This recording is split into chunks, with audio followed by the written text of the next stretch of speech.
That's what makes the show the show. Oh, that is not what makes the show the show. Also, we're live. So what's going on, everybody? Welcome to episode 27 of the Gauntlet podcast, hosted by me. I got all my co-hosts with us here tonight. We got even some new people like Cliff, who's going to be on here for the first time. He's a diehard Browns fan, so the Browns are looking good this year for sure. So we're gonna hear what he has to say about his Browns, of course. So, but usual crew is here just like every night. Detroit Dom with his new McDonald's headset. He got that in the Big Kids Happy Meal. Look at the shirt. He went through the drive-through with a fucking candy corn shirt. Are you? Ooh. What is wrong with you? What is wrong with you? That reaction right there. That's why. What is wrong? Okay. I'm getting distracted. Then we got J Dog in the building, representing the Texans as always. And then, of course, we got Tyler and the Packers. Packers coming off of another win, even though it was kind of nerve-wracking, I'm sure. Touch and go for a second. Everything like that. But how are all you guys doing tonight? I gotta say, I didn't get my introduction. Yeah. Ravens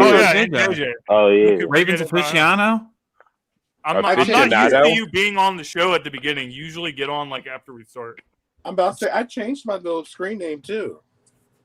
He said LJ is his QB. Lamar Jackson with that great performance last night. Like that was amazing to watch. I gotta say, hot take. I gotta say, hot take that you guys are all gonna be disappointed with me, maybe, but maybe not Dom. I don't really hate candy corn either. I don't either. Okay. You know what? I'm not gonna get distracted by this right now. Tyler, you said that, and you have the nerve to come at me about cereal. Okay. Hell yeah. Because you disrespected Fruity Pebbles. Fruity Pebbles one of the go-to cereals of all time. Cliff looked like little Taka without the dress. Dude, Cliff ain't said a word, and here comes JP. Man, why are you what's up with the hostility, bro? What's up with that? He came for me.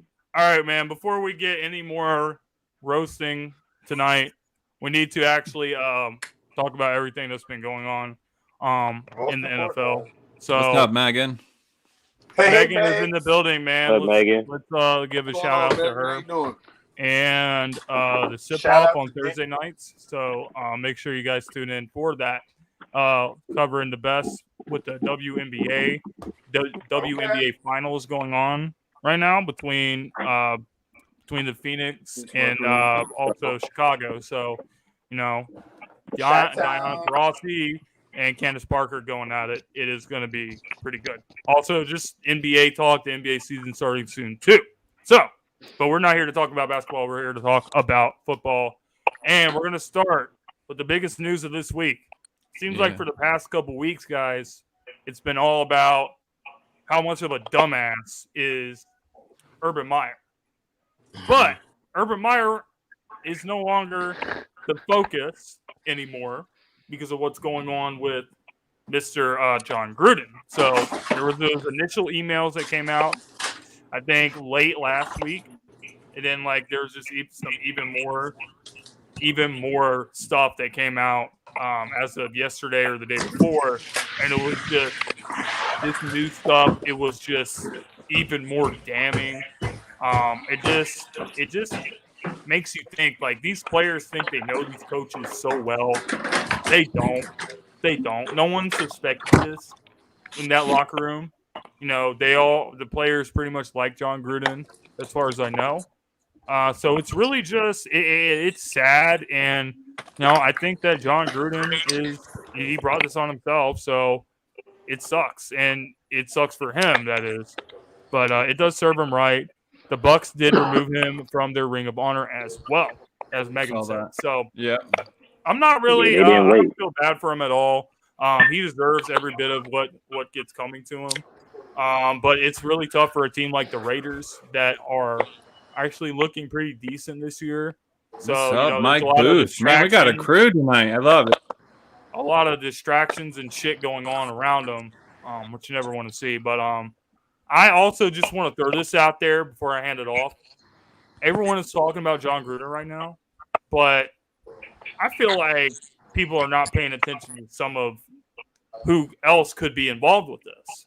Okay, because when you talk about this GM, Reggie McKenzie, shame on him too, because this is a guy that knew about all of this, and this stuff dates back 10 years. So but nothing comes out until now, and you've just been kind of sitting on this. So that just begs the question, how much stuff are they hiding right now? Because I think that there's a lot more people around John Gruden that also have some damning shit in their closet. So that's really what I have to say. I guess Dom, I'll throw it to you. And what are your thoughts on the whole situation? To your point of who all else is involved, I would say at this point, there's probably untold dozens. I mean, you could pretty much figure anyone else like that. The email thing, like at least some of those were sent between, I believe, Gruden and Dan Snyder, correct? Yep. Bruce Allen, the former GM of Washington. Right. Who was also the GM of the Raiders during their Super Bowl years with John Gruden. Yeah. Correct. Yep, correct. And Dan Snyder, who is now currently under investigation.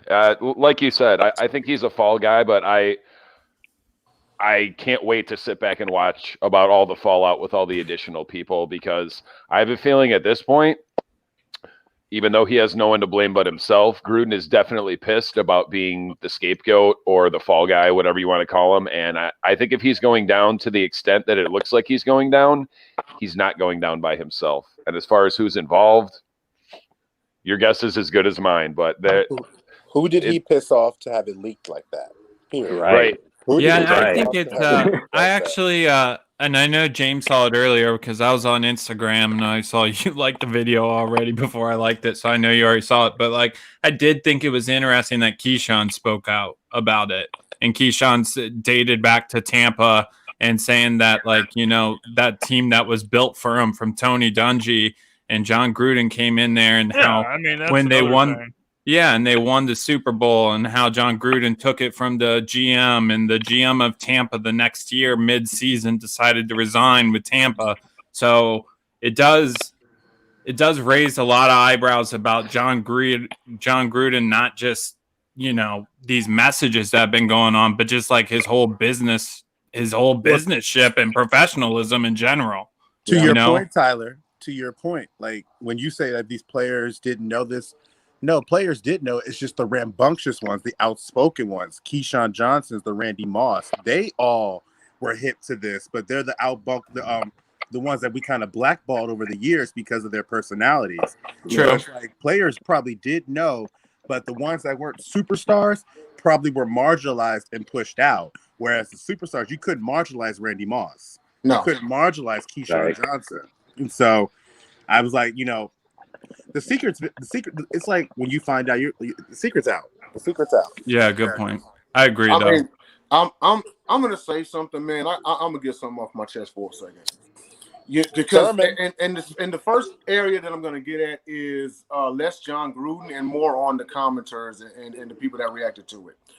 So over the last couple of years, when it comes to somebody who's misogynistic, racist, or homophobic, they have a disguised term for it. That disguised term is cancel culture. It gives them a pass, what they think is a pass, just to say they're misogynistic, racist, homophobic bullshit, And the thing about it is that's why whenever he said, "I never meant to offend anybody, I'm sorry." No, you did. It's not like you made one off-color comment. Motherfucker, this goes back 7 years. Thank you. Thank you. Very related. Very related. You never meant to hurt anybody? And even then, you got to watch yourself. Like, okay, me and Tip down there, we could be playing around with a gun. I could shoot him in the foot. Oh, I'm sorry, bro. I didn't mean it. But that doesn't remove the bullet from his foot. That's why you gotta watch how you conduct yourself. I totally agree, Jay. Yeah, that's actually a brilliant point from Jay. Honestly, what was the exact quote that he made about Roger Goodell? Because that one I agreed with. He used a derogatory word for something anti-football pussy. Anti-football pussy. I agree with that. To Jay's point, though, when you sent those emails, you intended to hurt somebody's feelings. You intended to hurt somebody. You didn't just sit there and do that now. You're only saying that now because you got caught. But at the end of the day, your intent was there. So just own it and be like, you know what? I fucked up. I shouldn't have did it, but I have to live with the decisions of this, the consequences of my decision. It wasn't, no, I never meant to hurt nobody, because when you said it, you definitely did it. And the funny thing is, I agree with Skip. Yeah. If this was Al Davis as the owner, he'd have been fired. He wouldn't have been asked to walk away. He'd have been like, yo, you got to go, because he was a progressive owner.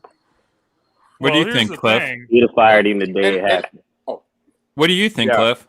Yeah, Cliff, go ahead. You'd have definitely fired him the day of the news break. Al Davis would have let him go, without a doubt. Yeah. And I think, and y'all talk about who else was involved and whatnot. Now, I don't know if y'all heard, but the assistant coach was reported to be one of John Gruden's best friends. Took over. Yeah. And so you got to sit up here and think, that's your best friend. You chop it up about everything with that motherfucker. You know what I'm saying? So in order for him to be, because I've never known the history of a racist and a non-racist to be best friends. Like that can't be logically possible. So now I'm starting to think, how is this motherfucker? How is he? I don't think they were going to fire or ask anyone but Gruden to resign right off rips. But I mean, they had to name someone coach. Yeah, I do think it brings up a point though. Like, all these GMs today might as well have got into their servers and burned those things to the ground or deleted all their emails, because I know John Gruden ain't the only one that's doing that. So today better have been today better have been an eye-awakening scenario for the other people who want to keep their job. Because I mean, I saw like TJ Pope earlier today was saying, what about Washington, right? Because Dan Snyder, obviously, have they looked at all this? But it's like, you got to look at your own team too at a point. Like, there's been a lot of stuff. I mean, we all remember that guy that showed the white guy on the Dallas Cowboys a few years ago who showed up with a black girlfriend, and Jerry Jones was on the phone, and he got labeled a racist at that time. So I think I just think like today when this all happened, and yesterday when it happened, and then today when I saw it, I'm just like, someone made a joke online, and they were like, oh, everyone's deleting their servers and deleting all their emails today and burning their servers to the ground. And I was like, yeah, they are. There's going to be a lot of them that are doing that today. Joe was saying before the show, they're out there. But the thing that's missed is, and my father and my mom told me this when we first started. He's like, once you put on the internet, no matter how much you delete it, it's out there. There's always going to be a system. But a hacker. There's my point that can try to find it. Yeah, my point is there is a patch job going around in the league today. Oh yeah, for sure. But the only reason why, people are gonna, some of them are unfortunately going to get away with it, because when they clean it, they're not even on the radar. Like, for example, the Ravens had their issue with the Colin Kaepernick thing with Ray Lewis and Steve Bisciotti and all of them. Bob McNair and the Texans. Riley Cooper had his comments at the concert. So it's like Chip Kelly. These organizations over the years. We have a Rooney rule in effect. That should not just tell you where we are in this country with these football teams. Like, you have to force yourself to look at black coaches to see if they qualify for a position, because it's a rule in effect. It stems from the old concepts of the NFL from when the NFL first started. The problem is people need to adjust their concepts and adjust their beliefs, because the world is not the same back then. No, it's not the same. The other thing that I just thought about, depending on which particular, email addresses some of those got sent from, if Gruden or whoever else is going to be implicated in the future, if you sent that from your NFL or, whatever team you coach or general manage for, all of that is technically property of the NFL or the team. And I promise you, they've got back, everyone and their brother could be in there scrubbing their email right now. It's like Joe said. Do you think it's going to be a domino effect that more people are going to get caught? But listen, absolutely. Sure. I'm saying like this year. Do you think this year? Do you think a lot more No, I think later on. Okay. Yeah, later on. For right now, but to be honest, my point is, I think a lot of people are gonna be able to get away with it for a little bit longer because I think a lot of people are gonna do a lot of homework on trying to patch up their shit and being a little bit more clear of it now. Right, they haven't been caught your social, yet, and I think just the same thing's gonna happen. Yeah, people have to realize something. Go ahead. Sorry about that. Oh no, I was saying is the ones that are deleting them and the one that's come off the top of my head is obviously those are the ones that are complicit, and it's just like if you are a drug dealer and the cops bust in your house, they got the drop on you, you flushing dope down the toilet. It's the same thing. You trying not to get caught. Right. Mm-hmm. Yeah, I mean, I just want to go off of something. Go ahead, Joe. No, my bad. I keep cutting off. I was just something that Jay said earlier about, how cancel culture is and everything like that, where, they use it as a way to make more excuses for themselves. It's true because, these people only feel sorry. And, John Gruden over here talking about, well, I didn't mean to hurt anybody and, everything like that, but he's not sorry. Sorry, he got with common caught. sense can tell. Right, he's just sorry he got caught. He's not sorry for what he did. He's sorry he got caught. It's like the point that Jay. It's like when you rob a bank and you get caught. Are you sorry about robbing the bank? Right. Fuck no, you were trying to rob a bank. Right, you were But trying to be honest with you, he said what he said. I'd rob a bank right now if I thought I could get away with it. No bullshit. Your social media and your internet is like a third background check. Period. You have to realize that now in this world because they have actual employers now have divisions specifically designed to look for things like this. Yes. Because you've seen people get caught up from tweets that they made back in the day. Now, the reason why I don't get too far into the whole getting on people and stuff like that is because opinions change. You grow and you have to learn and you change your experiences, but you have to be willing to admit that you had those beliefs before. Like myself, I had plenty of different beliefs when I was like 20, 21, that now as I've gotten older and I've been through things that I've realized that I was wrong in what I had said back then. Yes. But with them, because once you put it on the internet, it's out there. It's not going anywhere. And to Joseph's that's why point, I don't have a Twitter account. And to Joseph's for one, point, just to make to comment back to our commenters, Jordan said, "Hey, better stay away from my social media." Like, I totally believe that. Don't go near Jordan. He in trouble. He lucky he ain't famous. Yeah. Jordan's got more burners than Kevin Durant.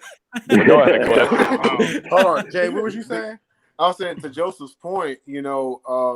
I would have had at least a shred of respect if he would have came out and said, "Yeah, I really did." /do feel like this, but this incident has woken me up and I'm working on changing to be a better man. Fuck football. I'm going to work on being a better man. I would at least have a shred of respect if he would say that, but instead he came out with this bullshit. Oh, I'm sorry, I never meant to offend nobody. So you done heard all these people said all this shit, but you never meant to. You did it for 7 years, bro. Like, come on. Right. Yeah, we ain't trying to hear that shit. That lets you know that he really don't have no remorse for nothing he said. Right. He gonna go out there and say some more shit.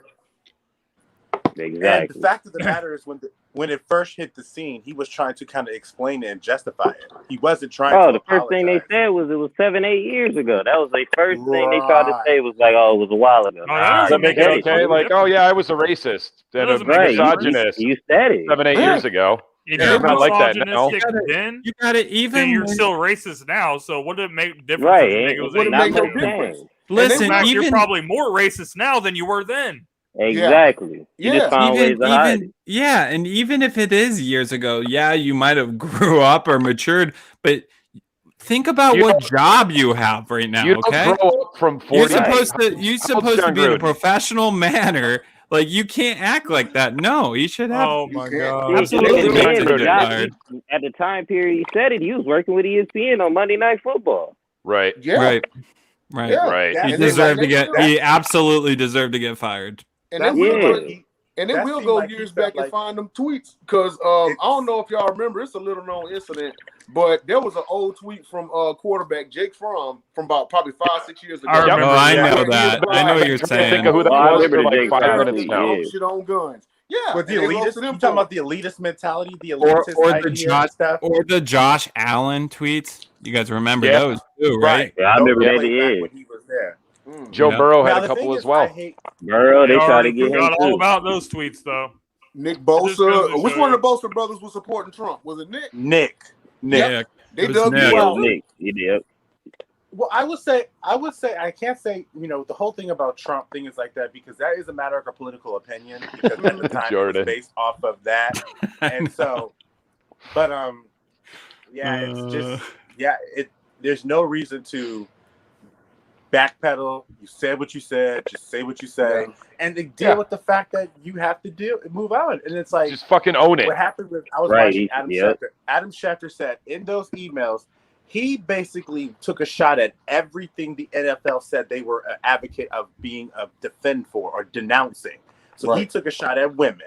They have women referees now. He took a shot at the gays. They have gays now. He took a shot at the racists about how NFL, whatever the case may be, he's trying to say he was a liar, bro. You have plenty of other ways to say he was a liar. Mm-hmm. You could have said he was a bitch, a whore, whatever. Anything.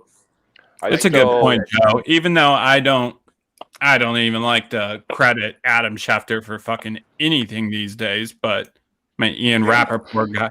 I'm an Ian Rappaport guy myself these days. Right on, Migs. I'll give Schefter credit for one thing. Ruining that fucking Odell Beckham trade to the Lions. Dick. Who, Adam Schefter? Yeah, he leaked it, and then the trade got fucking nicked. He did all that shit on Aaron Rodgers. Aaron Rodgers clearly don't think very highly of Adam Schefter if you listen to Pat McAfee last week. No, he definitely doesn't, guys. But we'll leave it there with John Gruden, and we'll move on to some other stuff. So this was a rough week for kickers in the NFL. Oh, Jesus Christ. I'm pretty sure it was like an NFL record. 13 or 14 missed extra points. Yeah, the worst. That is just crazy. The Packers game, it was kind of like which kicker was going to fuck it up the most. Mason Crosby was missing. Then the Bengals kicker was. It was just like the episode of SpongeBob. You remember that episode of SpongeBob where Plankton is with SpongeBob and he's trying to make him bad and whatever, and he has like the ice cream cone in his hand, and he's like, "Are you SpongeBob, bringing up a non-sports topic? Now let him have it." And then SpongeBob just goes, "Here, you can have." Who missed one? McPherson? No, he missed two. That's basically what the Packers and the Bengals game was like. Yeah, he missed two, I think. Yeah, you can look it up. I got the. Both of them was to win it. I don't know if you could see that or not, but I do have the whole drive, and that was in the. How many missed field goals were in that game alone? Yeah, well, I mean, like towards the end of the game, it was missed field goal. Missed field goal, interception, missed field goal, missed field goal, missed field goal. That's how it went. There were, Mason there was Crosby. 5 in the last 2 minutes. Yeah, Mason Crosby missed 3. There's 5 missed field goals in that game, and there was a missed extra point. Mason Crosby missed 3, and he missed an extra point earlier in the game. McPherson missed 2 field goals in that game. There's some things I'll say about it real quick. For one, I totally agree with you, James. Around the league this year or this week in general, was crazy for kickers. A lot of kicking woes. I will say in Cincinnati, it was windy a little bit. That's why there were so many. But I'm not going to give them too much credit, too much excuses. But Mason Crosby had kicked 25 straight field goals until this game. Yeah. The only exception that I'll give is, and y'all may agree or disagree, is last night Rodrigo Blankenship, because he actually was playing with a bad hip, which can affect either your plant foot or your kicking foot. But he still showed guts to even go out there and do it. That's the only exception. Outside of that, what's funny is that Shannon Sharp today said it. He's like, the reason why he hooked that last one is because Calais Campbell was about to block that one. He was going to block that one too. I saw that because if you watch the play, Calais was right there, so he went. Minnesota's kicker didn't miss when he needed to, though, did he? Yeah, wow, it was a shocker. They can't kick a chip shot. They can't kick a chip shot the week before, but they could drill that one this week. That's funny. 55 yards. With the Texans and Patriots game, the Patriots had a come from behind victory, and mind you, Davis Mills was willing and dealing.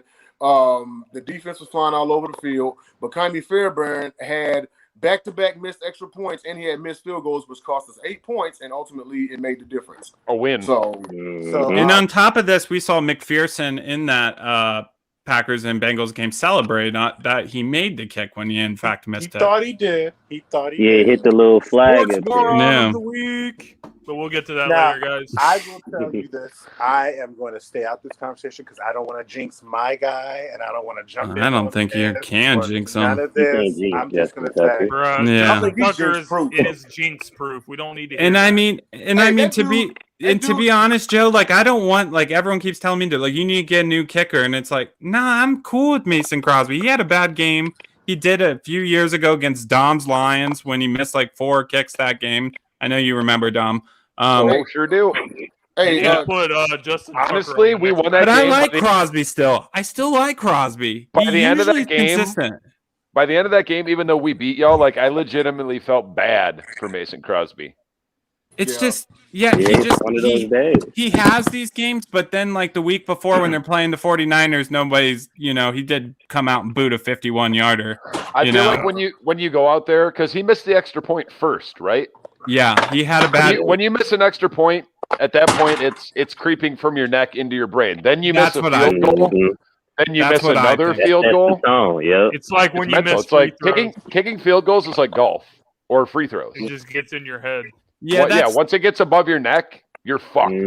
That's 100% what I thought. I thought he had a case of the yips that game. That's exact. Yeah, he that's kept what I pushing said. everything to the left. They'll let you know. I said that to Leroy yesterday. I was like, "Oh, your boy Crosby's got the yips again."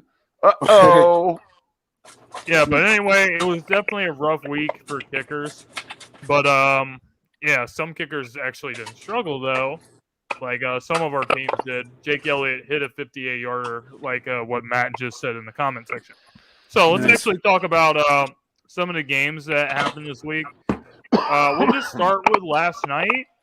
I'm not sure if you guys watched the game. I'm sure most of you did. We did. But that was a fantastic game. And I mean, I gotta give Carson Wentz some credit. He actually played a good game, but in the end, the Colts just couldn't do enough to slow down the Ravens. They were up 25-9 in the fourth quarter. Lamar Jackson, 504 yards passing, and I don't even remember like how many rushing yards. So yeah, he still had like 60 rushing yards or something like that. So something like that. Yeah, he just had like a phenomenal game, and he showed that this guy is it. Like the Ravens need to sign him to a big contract extension.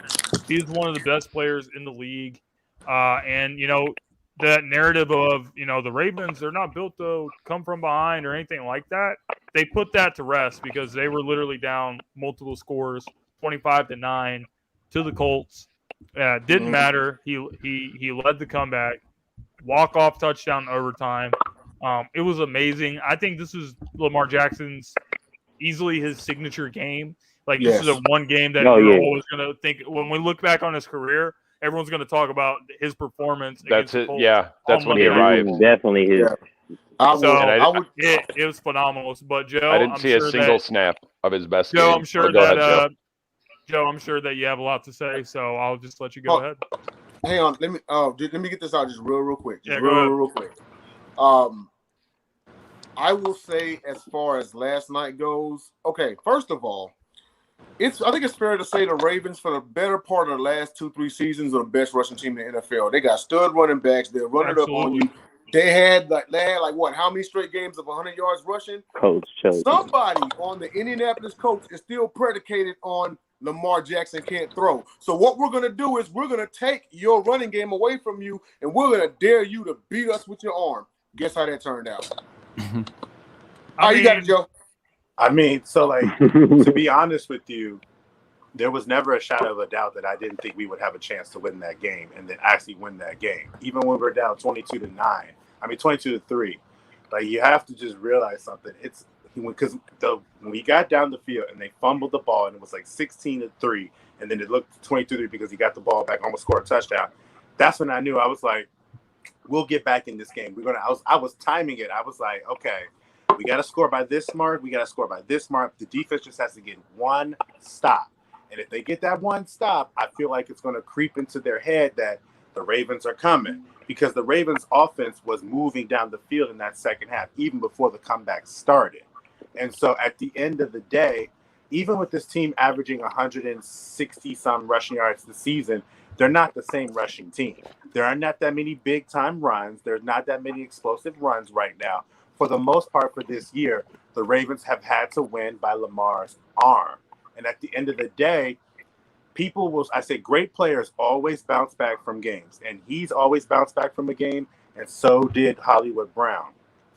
I like last night's game, but I wouldn't say that's more of a signature game than beating the Chiefs with Mahomes. Because if you were up by 19 against Patrick Mahomes, down by 19 to Carson Wentz, or down by 11 to a Patrick Mahomes offense that averages like 38, 39 points a game.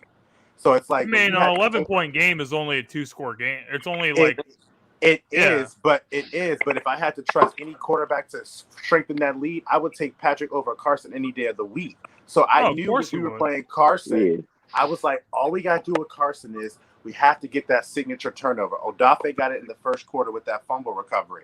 We got to get that. But if it was Patrick Mahomes, because that game against Kansas City, I was like, please, defense, for the life of me, just stop them and stop Travis Kelce. And that's why I look at it as more of a signature win than this one. I look at this one as the greatest passing game that he's had for his career, because there wasn't too many throws that weren't good throws. Even the throw that he had to Hollywood that did not connect, that was still a catchable ball for Hollywood. And so I just think, it's a good start. It's a good feel. At this point, I don't really trip on anybody about how he said. I made my post today about how Ravens fans should really just let people be what they say. It's not like they can kick him out of the league. It's not like they're going to tell the Ravens, stop him at quarterback, put him somewhere else.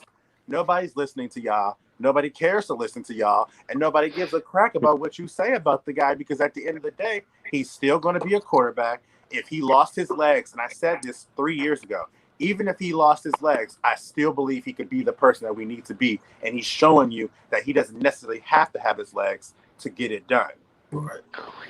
Right. Yeah, I will say, like, Lamar, an incredible performance. And I told you, Joe, even last night, that was a great win. I will say, though, that team that you root for, Baltimore, can't tackle worth shit. I watched that game last night, and I felt like both those teams couldn't fucking wrap up. No one could hit anyone, really. Like, there was a lot of poor tackling going on in that game. And granted, it's week 5, so teams are going to get better. But last night when I was watching it, I don't know. It felt like Big 12 vibes a little bit, though, for me. Don't say that around TJ Pope too loud. But I'm just saying, he ain't fucking here, bro. But they weren't.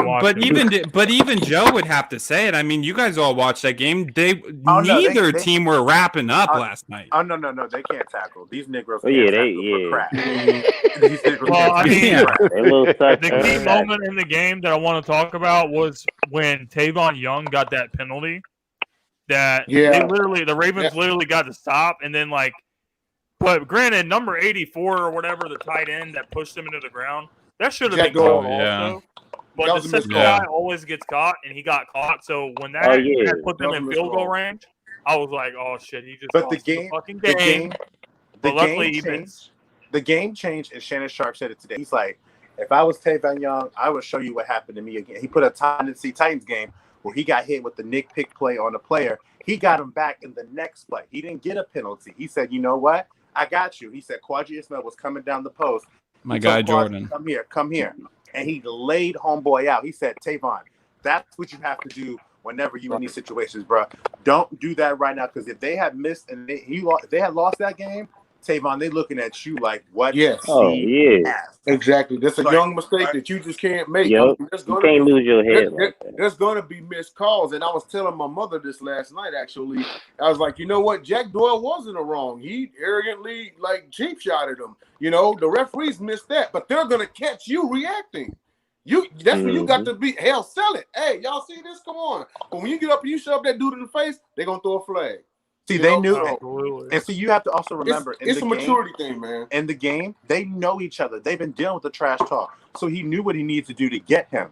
I remember a couple years ago, Joey Porter is the reason why the Bengals lost the playoff game to Pittsburgh, because when he went out in the field, he broke the rule. He wasn't supposed to get out there, but he knew Adam Jones was a hot boy. He knew all he had to do was pick at him, and the rest would see the reaction. He did. They got the 15 yards, and boom, they won the game. And this time it didn't work out. But I literally, when I sat there, I was like, my gosh, man, like, this is crazy. Like, and I was like, I told my friends, I said, I will tolerate no one blaming this loss on my quarterback. I will tolerate. Well, yeah, no and I think the running back argument has to be thrown out by now. I know that was a funny joke that everyone said a couple of years ago, and they were running with it, and it, was a stupid. It was stupid in general because I went out when he won the MVP for real. Because I even debated with Dom the other night because Dom said Kyler's better than Lamar, and I said I don't think he is. And we had that debate, you and me, Dom. Like I've long been past that whole little joke because he's a reigning MVP. You know what I mean? At the end of the day, and he's going to keep getting better, and he still has a ceiling, and he's young. I just, I look at it as like. The Ravens got the win they needed, right? But like to me, it's good because it's practice for next week, right, Joe? Because you're going to get in a track meet this week against the Chargers, but we'll talk about that. Yeah, no doubt about it. If I'm keeping it 100, talk about some of the other games. There's a few games I want to highlight. Real quick. Go ahead. If I'm keeping it 100, the main real reason that I always want to try to marginalize Lamar Jackson. And I'm sorry, Joe, but I have to say it because it's true. I really just don't want him to be good because I want to see the division flip-flop, and I want to see it being the Browns and the Bengals fighting it out. I'm tired of the Ravens. I like parity. Okay. But he's a good kid, and he's worked hard to improve on his weaknesses, so I give him all the props in the world. But go ahead, James. Everybody just doesn't want him to be, because that means they were right about him in the first place. I don't care anymore. I never did. To me, Joe, you guys are a prolific offense that can go pretty far to me, but I think you and me are in the same scenario. We have really good offenses, but until our teams are completely healthy and playing better on defense, we're still a liability in the playoffs to not get to the Super Bowl. You know what I mean? You want my linebackers to tackle Nick Chubb and Kareem Hunt? Okay. Yeah, exactly. And same with Green Bay. There's still issues in that secondary, and there's still issues with our linebackers. I mean, we don't know what Jalen Smith's going to be this week. But you have a more than fair chance if number 8 is under center, because last night he overcome literally everything.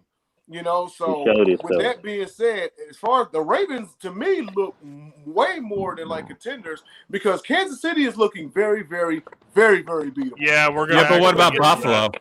We're gonna get to that. Outside of Buffalo definitely looks tough. Yeah, Buffalo looks scary to me. Yeah, guys. Actually, that was the next game I wanted us to go over. Buffalo, they absolutely routed Kansas City by a score of 38-20. Josh Allen passing for 315 yards and 3 touchdowns. Had a good game. Patrick Mahomes turned the ball over twice, and only Trevor Lawrence and Zach Wilson have turned the ball over more times than Patrick Mahomes has this season. So, after that game, Kansas City falls to 2-3. How concerned should the Chiefs be about their team and where they're at? I'm not going to sit here and say that they won't make the playoffs, but as of right now, they ain't winning the division. Right now, I got the Chargers winning the division, and the next time that they play the Chargers, it might be even uglier. Somehow their defense has regressed. I don't know what's going on with KC defense. Somehow it's regressed. Same thing that happens every year. The first half of the season, their defense was trash. Yeah, their defense normally is bad. Yeah, and typically it got a lot better at the end of the year, and going into the playoffs. But I'll tell you the difference, though. Yes, their defense has gotten known to get hot at the right time. But whereas some people may say, well, KC needs to get back to playing Kansas City ball. That's the thing. The offense is, the rest of the league is figuring them out. Yep. So it's time for them to do something different. Yep. Buffalo blew you out at home. Be real concerned. That coordinator for the Bills is going to be like the first head coach snapped up. Yeah, Brian DeBall. Yeah, he's going to go so quick, I think, this year. I think he'll be the next, I'm pretty sure he had a couple interviews this past offseason. Yeah, I think he's going to go. I think he's going to go for sure. Yeah, and I mean, I'll be completely honest with you guys. Like, my biased opinion is I don't really like Bills fans, so I'm not a Bills fan at all. Here you go again. I've always been this way, and Cliff, you even know too. But I will say, I think this team right now looks like they're really trending in the right direction. I'm not going to be like Joe. I'm not going to overthink like Super Bowl contenders. I'm going to try not to think like that because I know we go week to week. I know it's only week 5. I know all these things, but yeah, that Bills team looks damn good to me. They play. Yeah, they're definitely a contender. It's just they do. They weren't right now. It's just they do everything right, and it's weird. Even when you need a running game, and people go, "Oh, do they have a running game?" And then like guys like Zach Moss like kind of just show up. Like it's just weird how put together that team is. That team is very well coached. Very well coached. And Josh Allen is a stud. Yes, he is. And just like the last one I said, outside of the Bills, the conferences, the Ravens to lose. The Bills, man, like they if they didn't run into Kansas City last year, they would have been in the Super Bowl. Yeah. And they blew them out just now.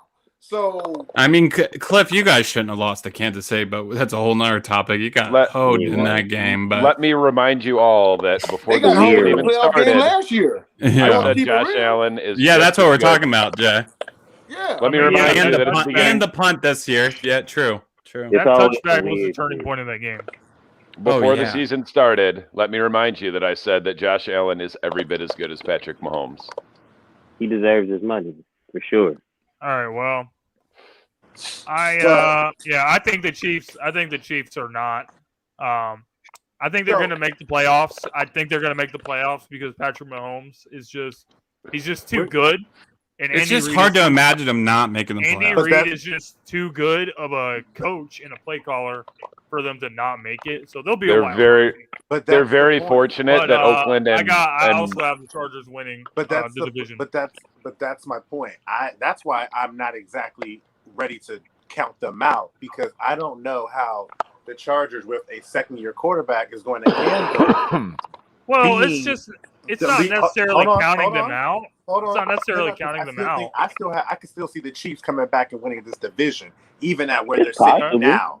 Because at the end of the day, it's one thing to just be trending up in the right direction. To keep it, and you're going to come across this Kansas City team again, which will probably be for the division. That's where we're going to see if the Chargers and Herbert are ready to take that next level. Because if they are, they will get a chance to beat them. This was like this reminds me of the one time where the Ravens and the Steelers both finished 12-4. But in that second game, the Ravens lost to the Steelers the second head-to-head matchup, which ultimately put them behind them for the division. I feel like that scenario is going to come out again because I think KC is going to figure it out. Chris Jones is coming back, and the way that defense is set up is if their pass rush is rolling, they get to force turnovers. If they're not running with that pass rush, they're not forcing turnovers. They've never been able to stop anybody. They've always been that team. They've never been. Well, they need more than Chris Jones on that defense. But him alone is not going to get them where they need to be. I don't necessarily think they need more than that, and to the point because I think when they get that guy back and they can start forcing turnovers, I think that's going to change their fortunes and allow. And Patrick Mahomes is going to figure it out. If you listen to his interview after the game, what about Patrick Mahomes? Because he's the one that's turning it over. He had said, I was just getting to him. I was just getting to him. I say in his interview, he said, I have to be better. I came in here with this particular mindset. I got to change that and get back to figure out what makes me the better quarterback that I can be.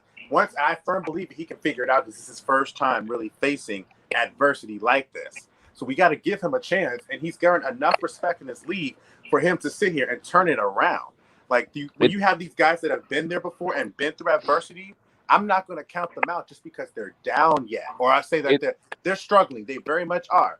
But I still have them winning this division because I think if it came down to it and it's the Chargers versus the Chiefs on a Sunday night where the division takes all, I firmly believe right now Kansas City is going to still beat them because it's going to be a battle between Herbert and KC and Mahomes, and I got Mahomes over Herbert. It's a separate situation, but it's a very similar narrative. They're too Patrick Mahomes dependent. Look how much better Dallas is looking right now because they're not so Dak dependent. Yep. Yeah, too. Yeah, Cliff, you're flexing so hard with that Cleveland Browns authentic helmet just chilling in the background. You flexing hard over there? Cliff's going to be all right because he has his quarterback is going to get turned around. Yeah. Oh, I ain't worried about him. That was a college that game was a college basketball score almost kind of. That's because our defense track meet. All right, well, I guess we'll talk about the Browns and the Chargers now. So, Chargers win 47-42. It was literally a track meet. It was a shootout. You know, we pretty much just assumed that whatever team had the ball last was going to be the team that wins. But the Chargers ended up winning. Chargers are looking really good this year for sure. And so are the Browns, though, but they're 3-2. You know, their two losses are to the Chiefs and the Chargers. So two teams we're just talking about. So, Cliff, where do you think the Browns are at right now, and what do you think they need to do to really get better and be that team that everyone expects them to be, one of the top teams in the AFC? Well, right now, even we 3-2. We had a good spot, but it's a weird spot because we got a lot of things going on. Offensively, we got injuries on this offensive line. We really ain't getting much production out of any wide receiver other than Rashard Higgins right now. And it shows that... Yeah, and Njoku is like... Yeah, and Njoku, he finally kind of had a breakout game. Finally, I'm happy for him. But it really shows that we ain't been the same since Jarvis Landry went down. Yeah. And he is a big piece. What he's showing is he makes all the other wide receivers better. The little things he do, it works, and that's kind of the reason why our offense in the passing game wise, it don't look crisp because we missing that guy right there. Until we get him back, hopefully, maybe it's this week versus Arizona, we can maybe see some on the other side of the ball. Oh, y'all play Arizona this week? Hey, but you know what you got? But you know what you got going in your favor, Cliff?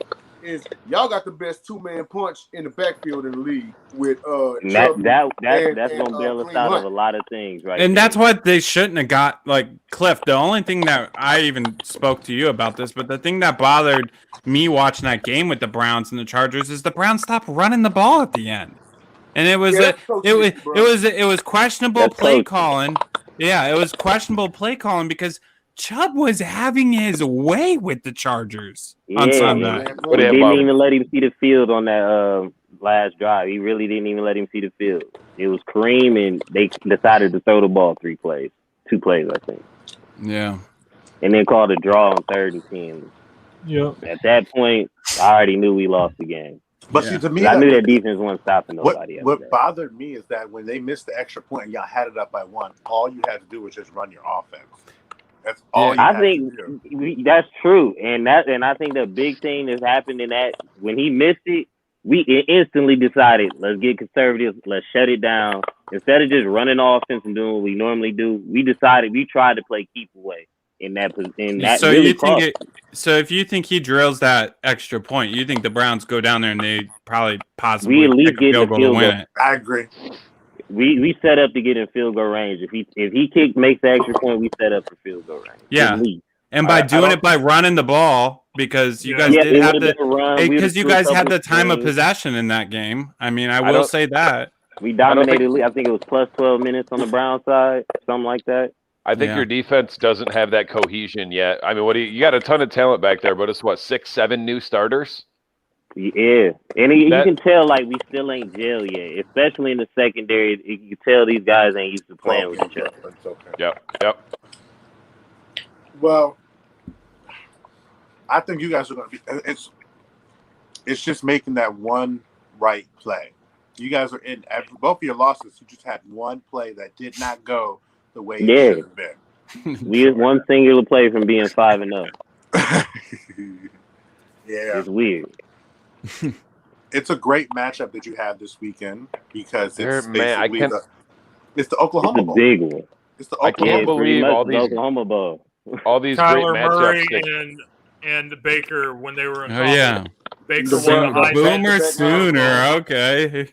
And then the following year, Kyler came in and he won the Heisman. So these guys it's absolutely crazy. All these great matchups, like multiple. That's a just fucking great fire ass game week to week. Honest. Week after week, I'm excited for that Cardinals and Browns game. Dom, that's fire. And don't get me wrong, like I know we're playing the Bears, but I love rivalry games, so I'm all good for that too. We're seeing that Browns card. We're seeing the next batch of top tier quarterbacks for that upper echelon. That's going to be years for the next years to come. Are you putting Baker in that batch? I think so. I always tell people he top 15 for real. I'm 100% with you. Top 10, but he top 15. 100% with you. Yesterday I said he's in the middle of the middle tier, which is 15.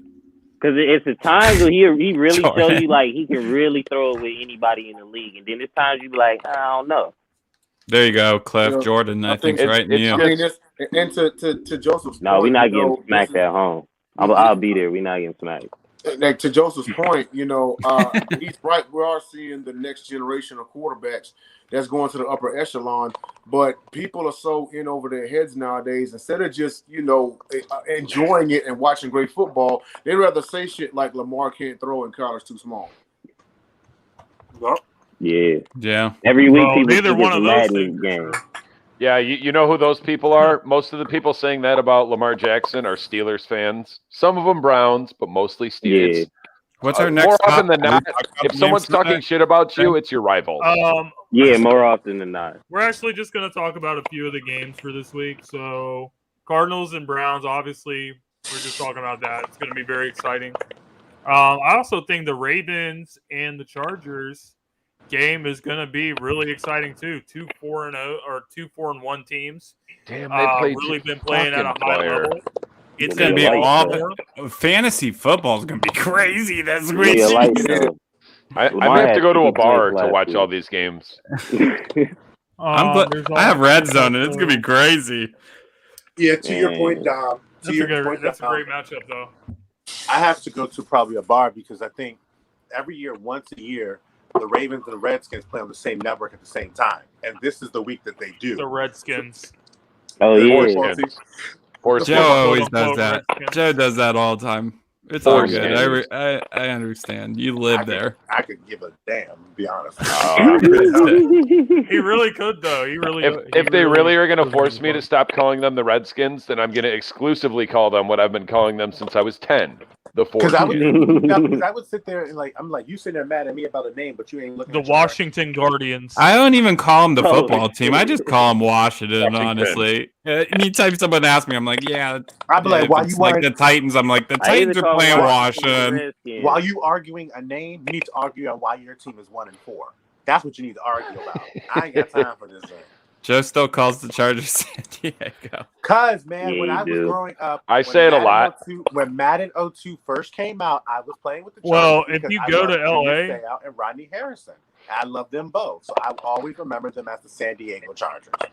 I mean, I will. Everybody will. Any diehard Chargers fan that I've talked to, they say that there's no Charger fans in LA.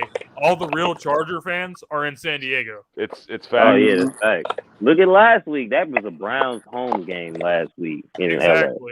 Yeah, that was like 70% Browns. Well, fans this game's gonna be trash this week, but I'm gonna mention it anyway. Just a quick thing because we're not gonna talk about it. But the 9:30, the London game, that's gonna be a home playoff game for the Jaguars. For some reason, everyone likes the Jaguars over there. They usually play well. Across these. Yeah, because they play there every single fucking year. They've had a game in London every year. Hold on, what is up with all these games? These terrible games always being at London. Yeah, it's because it's the Jags every year. This is gonna be This is what's so crazy. All 30 people in England all don't give 31 about American football. Jay, you know what I'm about to say? All 31 games that have been over there have been two teams playing with losing records. It's a fact. Two reasons. That's crazy to me. Two reasons why, James. Look it up. Look it up, Joe. All 31 teams that have played over there have had losing records. They make sure they have losing records. I was going to say. I need to check that because Baltimore played over there one time. I know the Jags always play there, but I'm just saying, like, I'll send it to you. I'll send it to you, Joe. I can't remember when, like, there was 2 good teams. It doesn't happen, and it's by design because people in England don't give a fuck about American football. Hang on. Here's the thing. Number one, it's London. They don't follow a team. They're just appreciative that NFL ball's even playing over there. Half of the Number two is the time zone. The game comes on at like 8:30 a.m. my time. Right. Hardly anyone's gonna be awake. Nobody gives a fuck about it. You wouldn't put like necessarily the 2 undefeated teams over there because it's like, oh shoot, people might forget that it's God forbid if it's a West Coast team. You ain't forcing me to get up early. I'll tell you that. I ain't gonna lie, I got up early when we played the Vikings. I was gonna say that. Like 5. So this is it. Here, Joe, if you look up NFL to play 29th and 30th London games has still never matched 2 winning teams against each other. Because England doesn't care about. So one team could be good that goes over there, but it's never a good game. I think we were 1-1 or something like that. And the other thing about it, and there's proof of this, every single one of those games, a large, if not a majority, a large percentage of tickets were purchased by American tourists that were in London. If I was in London and there was a game, I would fucking go. I wouldn't care who it was. Yeah. So Browns and Cardinals, who you guys got? Ooh. Where's that game at? Cleveland. I got Browns defense on one of my fantasy leagues, and I sat them this week for obvious reasons because I'm expecting a Big 12/Pac-12 style game. Listen, the Cardinals are rolling right now, but I'm picking the Browns, Cliff, because I know you're gonna be there, and the Cardinals gotta lose eventually. There's no way anyone's going undefeated this season, so fuck it. I'm picking the Browns. Cardinals lose for once this season.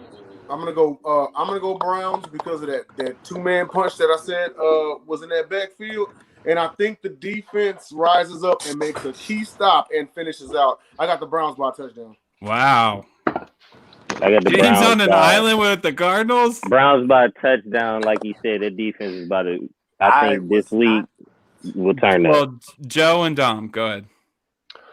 I've got the Browns. It's weird because I keep waiting. I don't pay that close of attention to the Browns schedule. And I keep picking them in narrow losses, but I'm waiting for Baker to Baker like he does once a year and just lose an inexplicable game. Like who's the triple circle, the 100% guaranteed win on your schedule, Cliff? Who's the worst team you play? Lions, you guys. Yeah, we're winning. We're winning. We're winning. No. You heard it. It's there though, isn't it? There's a chance I might come down to that game. A chance. Let me know. I'll be there. Joe, who you got? Cardinals or Browns? So I just want to know who he's picking. Wait a minute. You don't know. You don't know. Okay, you don't know. Brother, I've been picking games with you all season. I know who you're gonna pick. For real, you're gonna put James on an island? Actually, no. I was actually about to side with Mr. James Tatum here. And okay. I'm going to give the Cardinals a chance to win this game because I have felt like that there are certain things about them that is going to Jordan's on your guys' side too, by the way. By 2 scores. Ooh. That's just I don't think it'll be like that. I think it'll be like 4. That's the right. Maybe that's 4-point game, 3-point game. Yeah, that's that Pittsburgh inning right there. So does that mean Jordan's saying the Cardinals by 14 twisted tees? Yikes. So to my point, that's a buzz to Jordan. Now to Jay Nelson's point, the Cardinals are one of the worst teams in terms of defending the run. So it's going to be very challenging for them to go ahead against Baker, Lamar, Kareem Hunt, and Nick Chubb. We knew what you meant. Right. Yeah. However, I do think that the weapons that are showing with the Cardinals are more than what the what's it called? The Browns have. Because correct me if I'm wrong, Cliff. Isn't one of the defensive backs hurt after that last game? Denzel Ward. We still don't know what's going on with him. And so he would have been matched if he's not able to play. I will say they have DeAndre Hopkins, Christian Kirk, who is having a good Juice year. coming back? When's Landry AJ coming Green, back? He came off the IR. He eligible to come off the IR this week. This week or next week. That's Denzel Ward. If they get Juice, they're in that football game. Denzel Ward, shout out to the last great OSU corner. I'm going to go Cardinals by like Facts. It ain't Marshawn Lattimore. By 4, Joe? Jeff Okuda. Yeah, I think whoever wins that game is going to win by 3 points on a field goal. It's definitely one possession I think it's going to football come game. down to a point where it's going to have Baker be like, all right, Baker, you have down by 4, a minute and a half left, one timeout. Show us what you got. And I just think that I think he could do it eventually. I just think this isn't going to be the game to do it. I think he needs to he's going to have to kind of go through a little bit of what, all good guys who have kind of continued to progress. They're going to have slumps. And I think it's going to be a great game. So tell us why the Ravens are going to beat the Chargers, Joe. I got the Cardinals winning 38-35, though. So, shootout. We'll talk about it. I don't even know who to pick for this game. Let Joe go first. It's his team. I know he's picking the Ravens. That's a coin flip. Really? Yeah, I am. Mainly because at the end of the day... Is that in B-more? Yes. We're in Baltimore. Oh, yeah. And that's how you get your 3 points.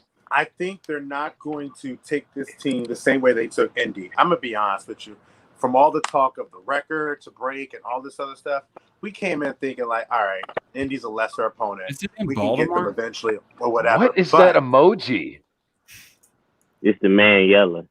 It's the speaking. He talking loud. Yeah. Now it's going to be to the point though. It's going to be very interesting because we get what fucking Android bullshit is that? If you look at the top 10, that's the iPhone emoji. If you look at the top 10 for like terms of wide receivers or receiving yards and stuff, Mark Andrews and Hollywood Brown are the only 2 teammates that are in the top 10. They both have over 400 receiving yards to start. Now, granted, we get to see Asante Samuel Jr. matched up against Hollywood Brown. And we're going to see how that matchup transpires. It's not like there's too much of an advantage between the other ones. Well, what did I say earlier? I do think Lamar is becoming a serious X factor in terms of you can't just game plan for his legs. I think you have to game plan for his arm now. And if you're trying to not game plan for his arm, it's going to come back and bite you. Like what's your final score on it? You usually give final scores. What's your final score on it, Joe? I am, and I think it's a shootout because personally, I think on defense, it's not going to be pretty. No, it ain't. By no means, because we couldn't handle DeAndre Swift, we couldn't handle Jonathan Taylor. Now we got Eckler might be one of the best receiving. Yeah, Eckler might be one of the best receiving backs in the entire league. Yeah, no, he might be the best. Yeah, he might be the best. Ravens linebackers cannot match up with him at all. Now, what's going to be interesting is I know he had a bad game this past game, but coming into this game, Anthony Avery, AA on the corner, had a better coverage rating than Trevon Diggs. And now he's like dropped from number 1 to like number 3 or 4, even though he had that horrible game. So I'm going to see if he's going to bounce back because he most likely will be matched up on Keenan Allen. Mike Williams is going to take Marlon Humphrey because Mike Williams is big and physical. You need somebody that's going to be big and at least someone who likes Mike Williams has been balling. Oh, yeah, he's been eating on my fantasy team. I tell you that. He's looking like he did when he was on the team with Deshaun Watson when they beat Alabama in the championship. Clemson, yes. He was just mossing everybody. He's playing the way he's like the 35th wideout named Mike Williams, and I think he's the best one. Honestly, though, go ahead. No, you go ahead, bro. Go ahead. My pick is honestly the Ravens too. I was going to pick the Ravens. I think it's mostly because it's in Baltimore, though. I think this is going to be a super. Jordan said he thinks that it's going to be a unpopular opinion. It's going to be a low-scoring game, and I actually think it's going to not be. I think this is going to be a game in the 40s, possibly high 30s. So I'm going to pick the Ravens 38-37. I think this game is going to be really close. I think it's going to come down, towards the end of it. I think I think Mark Andrews is really coming on right now for the Ravens, and we're gonna finally see what Bateman's about because Bateman's gonna be playing this week, isn't he? First round pick. I hope so. Now, he's activated off the list, and I think they waited for this game to put him into the fold. So, but give credit a little bit to the Chargers too. Besides Keenan Allen and besides Mike Williams, because everyone talks about him, they've been getting that Parham dude involved a lot too this year. Yeah, true. Yeah, that little slot they got. Like, people are surprised at Mike Williams. I had Mike Williams as my number one wide receiver when he came out. I'm not surprised at any of this stuff. This is about time. He just finally got a good quarterback. I'm surprised. I've been surprised with that Parham dude or whatever his name is because I was like, who the fuck is that? It's Justin Herbert. He's just that good. He is that good. His offensive line is really good too. No one really hits Justin Herbert because of his line. Another underrated matchup is the two rookies that have actually been playing very well because Rashawn Slater is the top rookie tackle and Odafe Owe is the top rookie edge rusher. They've quietly had good seasons and they're going to be matched up against each other. So and I've been really a big battle. Wait, you said who was the top rookie tackle? Rashawn Slater. Yeah. Is he not? Okay. I think I've been really impressed with the. I mean, we lost Corey Linsley last year on the Packers, and I knew that was a big blow because he was a really good player for us. You know, starting center last year, and now we had Josh Myers take over, and we had tons of injuries, and Josh Myers didn't even play this week. But besides that, Corey Linsley's been fitting in really well with the Chargers. I mean, he's doing his job over there. So I think as far as this game goes, this definitely has to go to. This actually may steal the show as far as game of the week after Browns and Cardinals. And because the Ravens have tackling woes, that is why the Chargers will stay in the game. I also expect Justin Herbert to throw at the side of the field where Marcus Peters would have been, and that may be a definitely advantage. However, I've got it coming down to number 9. Justin Tucker hits a field goal from the concession stand, 34-31. What's the score? What's your score? 31-34, I think. He said he hits it from a concession stand. I actually have it as 33-27. I said 38-37. I'm gonna take Ravens 31-25. We're gonna see Lamar keep evolving in his passing game in this offense. Ravens win 31-25. They put pressure on Herbert. Those at least 2 picks on Sunday. I'm with you on that. Just don't ask my last. And Dom, right? Say what? Wait, did Dom already pick? No, Dom, go ahead, and then James. Tom Green and a Weird Al video. Low scoring 2013. Yeah, I ain't got it that low. Yeah, I got Ravens 28-25. I like that. All right. I'm taking the Chargers. 31-27. Gonna be really good. I like that. But I just think that Austin Eckler is gonna be the difference in this game. I think he's gonna. Jeez, Jordan, 20-13. I think it's just gonna be a big game for him going up against these Ravens linebackers. So, what guys, time is that game? 1 o'clock. Yeah. I wish the NFL would just go nuts and start saying fuck teams and their fan bases and travel plans and just start picking games to flex to primetime every week. We know you don't want to watch this. We know you don't want to watch this shit. So here's the Ravens and the Chargers at 8 o'clock. Enjoy. It's the Steelers and the Seahawks on Sunday night this week. Granted, they did not. We got to see Geno versus Ben. They didn't know Russell was not going to play now. Let's do that. I'm picking. I think Pitt. Jordan wants them to lose, but I think Pittsburgh can walk around and win. If the Steelers lose to Geno Smith, that's what I'm. Yeah, it's over. Give me Geno. I get what you're saying. I get what y'all saying about the matchup and everything. Geno fucking Smith. I get what you guys are saying about the matchup and everything because how they look now is bad. But when the season had started, they were 2 playoff teams coming in on a Sunday night slate. So back when the season started, with Pittsburgh have finished the year 11-5. Yeah, it's the same. It's the same with the Bills and the Titans on Monday night. They almost the same team, just in a different. They're two bad teams. I mean, the Titans are on Monday night against the Bills.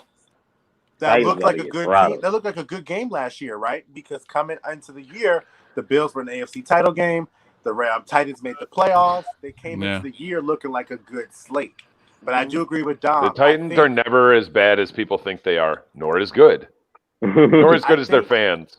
But I was getting on Joe about his team for not tackling and not wrapping up, and I could talk for 20 minutes about that Titans defense. Yeah, they're horrible. Yeah, because that defense makes mistake after mistake after mistake. And they're also so undisciplined. They have like the third most flags in the league right now.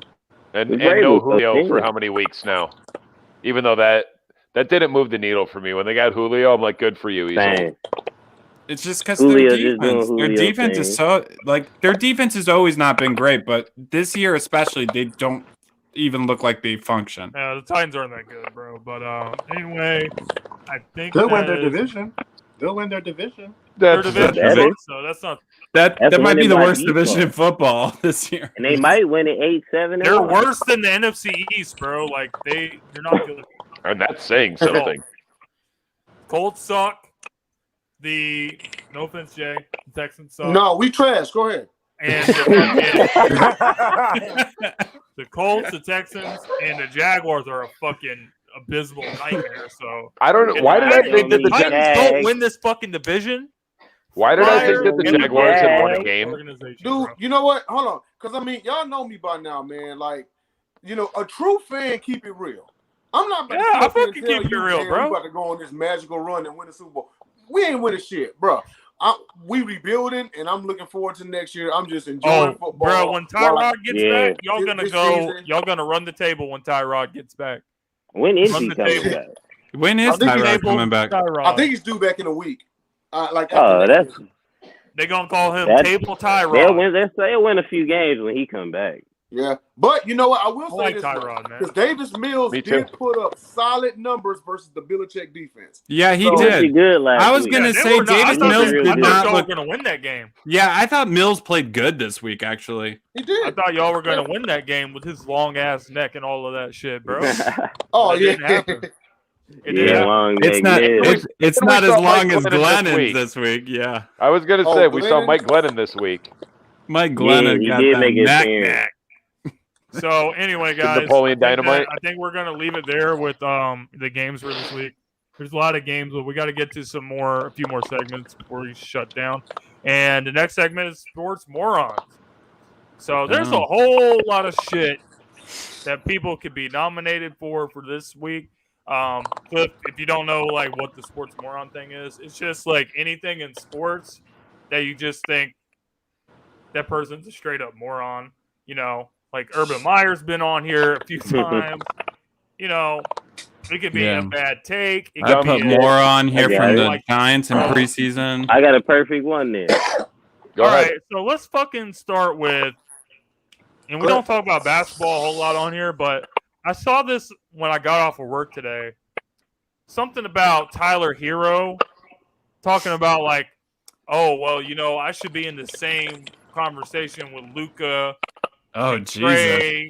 And John Morant, and I'm in that conversation with them, as the young Tyler Hero said that. Yeah, that's what he said.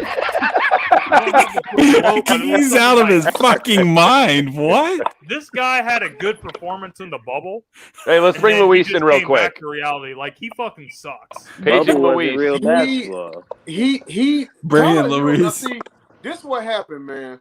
Because he makes an NBA Finals and all of a sudden his head is fat. What he failed to realize is no Jimmy Buckets. He don't make the Finals. Facts. Yeah, of course. And Bam. I'll give Bam some credit then on that run. Buckets is my guy. In playing devil's advocate, I'm not terribly mad because you have to have confidence in yourself, But at the same time, until you are considered a top 5 by the media and fans alike, you can't make that statement, bro. Plus, you got to make the All-Star game at least. I know it's I know it's a fan voting thing, but at the same time, it's like when you're not even making the All-Star game. You got to make the starting lineup for starters. Yeah. Right, you can't even beat out Duncan. It's kind of like when Amari Cooper said, "I think I'm top 5." Well, at least Amari Cooper made a Pro Bowl. Right. Yeah, and Amari Cooper at times looks like an elite receiver. For possessions and for you got another quarters. I just got one more, and it's NBA related. And making another appearance is Mr. Benjamin Simmons. Mr. Benjamin Simmons. Let me get this straight. So James about to go in. The whole off season, all this stuff been going on about, Ben, he don't think he can play with Embiid. You know, he don't like it. He think Doc Rivers threw him under the bus. Like, he's not going to report to camp. He's never going to show up. He said he's going to sit out the whole fucking season. As soon as they find him, like, once, I think they only find him, like, $1 million. And he's showing up to the arena while the game's going on last night, talking about, I need to take a COVID test so I could rejoin the team. So now he's rejoining the team. So if you were going to do all of that, then, you know, you're just making yourself look like the even bigger joke. Because as soon as they started playing with your pockets, you backed off of everything you were saying. That's the reason. Yeah, when you that's suck, a huge reason. So I mean, when you come back, you're playing games for us, you better fucking do something, because the fans are not gonna forget what you did at the playoffs, and they're not gonna fucking forget how you were acting like it's our fault when all we wanted from you is to be a great player, and when you weren't and you didn't show up, we were critical of you. Your teammates were critical of you. It was deserving, but you're gonna act like none of this shit happened.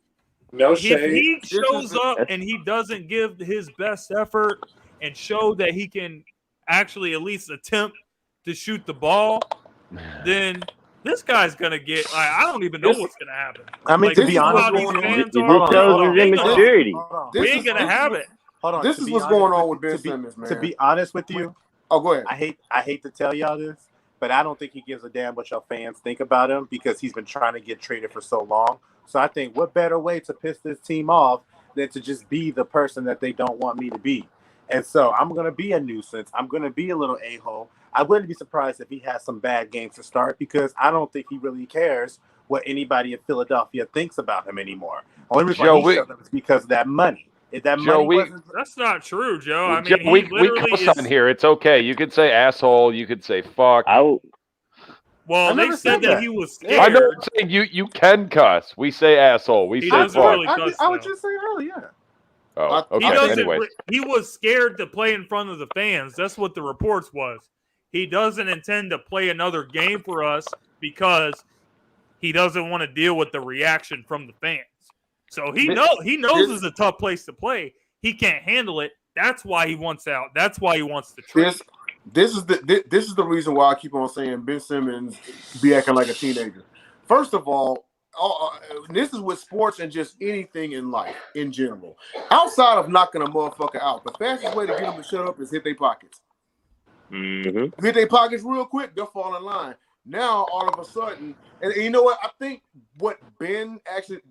Ben was so full of himself that he thought, well, if I create this noise, they're going to chase me. They're going to cater to me. No, Ben, come on, let's talk about it. Like they would say a LeBron or a KD or something like that. But Ben is not those guys. Oh, you don't want to be here no more? Fine, get out of here. Right. Take me your 18.5 points a game and go. They ain't chasing no quitter. Philly ain't chasing no fucking quitter. Come on, man. Yeah, I really. It just shows his immaturity level. Like, Ben don't really care about basketball. He's one of them guys that just playing the game because he's talented at it. He don't got the heart for it. He light skinned. Yeah, he light skinned. He got that. Great point.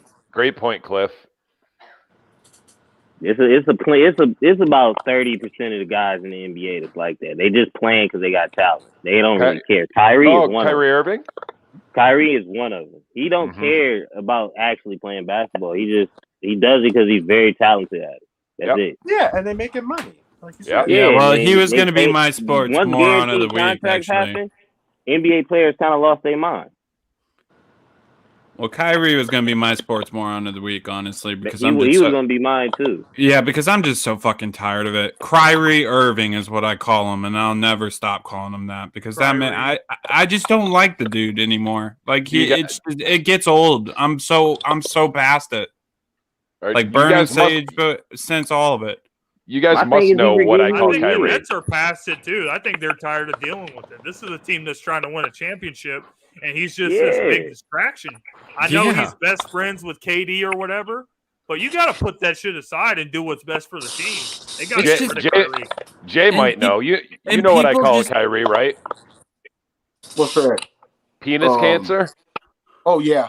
I heard you say it in a long time. I call him Kyrie because he's always crying about something, and people always are like, well, he's so talented, and if he was on this team, it's like, he's a cancer to me. It don't matter what team. It don't matter what team he's on. Just a cancer. Penis cancer. That man got no heart. Never had heart. You can get testicular cancer and get one of your testicles removed. You get penis cancer, it's a wrap. It's a wrap, Dom. I knew it was coming. Dom's taking a week. Dom, you just all right, so Jay. So you just had to put it in there. You just this is a pre-existing condition. Hey, I've been calling Kyrie penis cancer for a year and a half. Jay knows this. It's like, how did you draw that to give him that name? Like, where'd that come from? I stole it from a sports radio personality here. I was not the first one to say it. Hold on, pause, time out. So every time Dom says some crazy shit like this, he always say, "Oh, well, I heard it on a podcast." Right. I heard it on like this or whatever. Hey, listen, I wish I would have been the one to come up with penis cancer. I cannot take original credit. What shows are you watching that actually says this? The dude's name is Mike Valeni. He's #1 on sports radio in Detroit from 3 to 6. I highly doubt that sports radio people in Detroit are spending the day talking about penis cancer. They might say, "Wow, shit, it's Detroit." Dr. Dom. Anyway, before we get too distracted, Jay, do you have a sports moron you would like to share? Yes, I do. It is football related, and I'm going to take the time to. I know Megan said she won't talk about it, but I will. Oh God, I know. I feel like I at least should be heard on this, okay? And I'm going to refer to this past weekend's Texas OU game. My sports moron of the week is the referees, and here's why. So I felt like there was missed calls at key points of the game that allowed the comeback. The first one in general. It did happen in the first quarter. If they call this, OU kicks it away, and Texas has a chance to be up 21. There was a blatant illegal touching. The guy ran out of bounds, came back in, and caught the ball. They reviewed the play and still gave it to OU. So how do you review a call? You see it, but you still give it to them. So that's number one. Number two, there was a potential fumble in the fourth quarter where Caleb Williams' arm got hit as he was throwing. And, okay, even if it was or wasn't a fumble, even the announcer said, I can't believe they're not reviewing this. They didn't review it. They ran another play. Third incident was on the game-time touchdown. Now, are we all in agreement that when it comes to you as a receiver, you cannot extend your arms or it's offensive pass interference? He blatantly extended his arm, hit the defender in the chest, and then caught the ball. Now, they review all scoring plays, especially that late in the game. So how do you not catch that? So yeah, but I will say TJ Pope a little bit of a sports moron this week because he was talking that smoke to Jahan in that chat. About like, you can't hang or whatever. He was calling Jahan out. Got real quiet. He did. This is also the same man that says time of possession is overrated. Yeah, I know. Yeah, he can go a little too far. Hold on. Speaking of, refs across the border on track. With TJ Pope, the first game of the season when Lamar had a bad game, he was all talking. I ain't heard from him since. Kyle, you know how Cowboys fans are. They get quiet. He was talking happy to John right now. That's it. Well, he ain't fucking talking no more. So, Jay, are you sure? You don't have any other sports morons? Not sure? Y'all pretty much covered them. I mean, if we had not covered Gruden, I would have said that. But don't worry. Yeah. I can put up the NFL. Are you positive? Are you positive?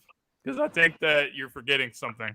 But it's not sports related. I have a moron. Oh, it is. I have a moron.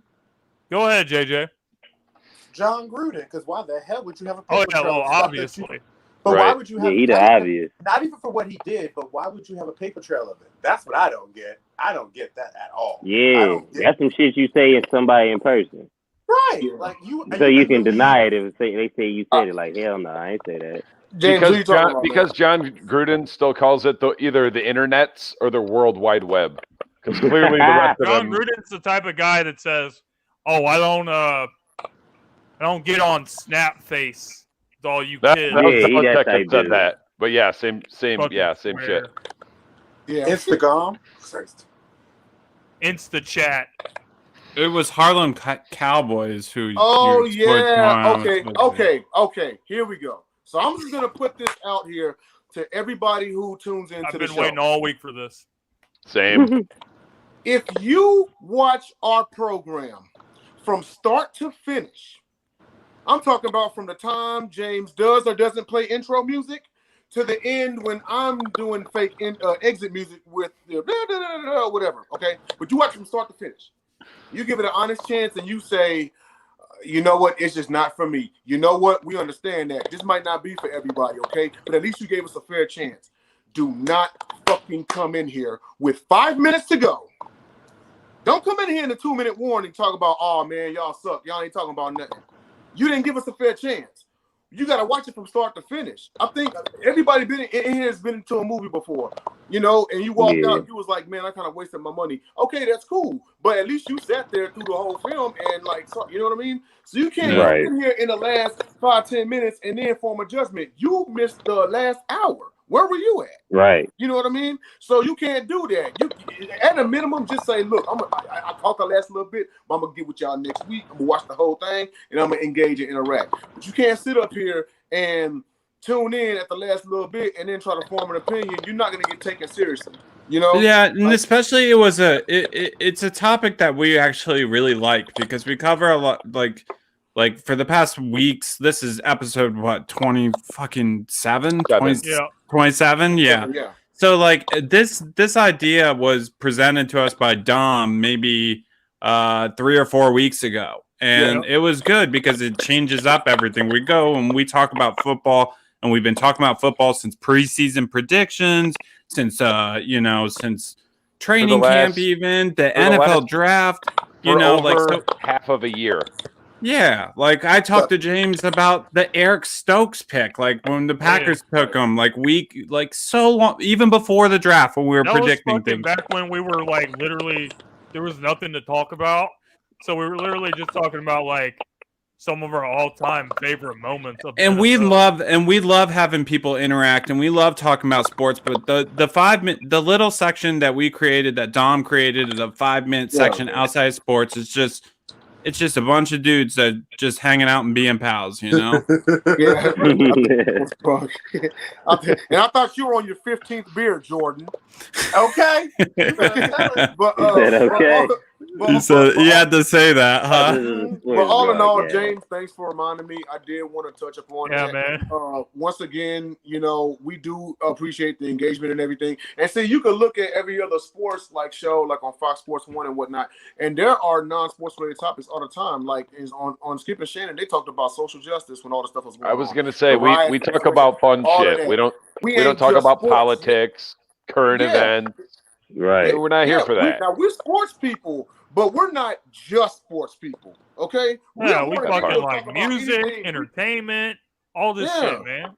Cereal. We're real people. Candy. So when Dom came up with that, man, we already had the ice cream with the whipped topping. That was the cherry on top right there. Now we got the sundae. You know what I mean? So I agree. That's bro. And you want to know something? It was so fucking stupid. Like, oh well, you guys are childish because you're talking about like Cinnamon Toast Crunch, like your favorite cereal and all this other shit. Like, what are you even talking about, bro? Like, everyone talks about like a cereal only for kids. I don't know why he got so. I don't know why he hated it so much, and we were all just like, "What?" We thought it was just a. Hey, he just has a miserable life. His name is Harlem Cowboy, for Christ's sake. Somebody yeah, I think we should go ahead and segue into that segment. So, well, go ahead, Joe. Somebody should offer Homeboy a J and tell him to smoke it and come back to the show and just chill. Yeah. Or have a beer or whatever you got to do. I wouldn't even give his ass some good weed. I would give him some Reggie, some trash, some downtown Bobby Brown, some brown shit. Give him a brick. Give him a brick. Yeah. So we on the next topic. Yeah, the 5 minute. Since we're such childish, immature guys, what was your guys' favorite like cartoons and shit when you were growing up? Ooh, I was a Nickelodeon kid, to be honest. I know a lot of Cassie's well, she's gonna pass out, but she was she was a Cartoon Network girl. She liked you her. don't even fucking know what I smoke, bro. She. I don't know what you talking about over there. I know she likes smoke Eagles fan. Hopium. She likes Courage the Cowardly Dog, but that's not a bad pick. That was a good one. Yeah, but I was a Nickelodeon kid. Ren and Stimpy, Cat Dog, obviously Rocket Power, Hey Arnold. I love Nickelodeon, to be honest, but I did watch Street Sharks as well. That was another one that I was really into, and I was a young kid. Street Sharks, man. Shout out to I love I Street used to have Sharks. a little watch of them. A lot of my favorites. I got a tattoo of Streaks, one of the characters on my back. Actually, Hey, that was the Great White. Don't you have a tattoo? The Great White. Come on now. You got like 100 of them, Tyler.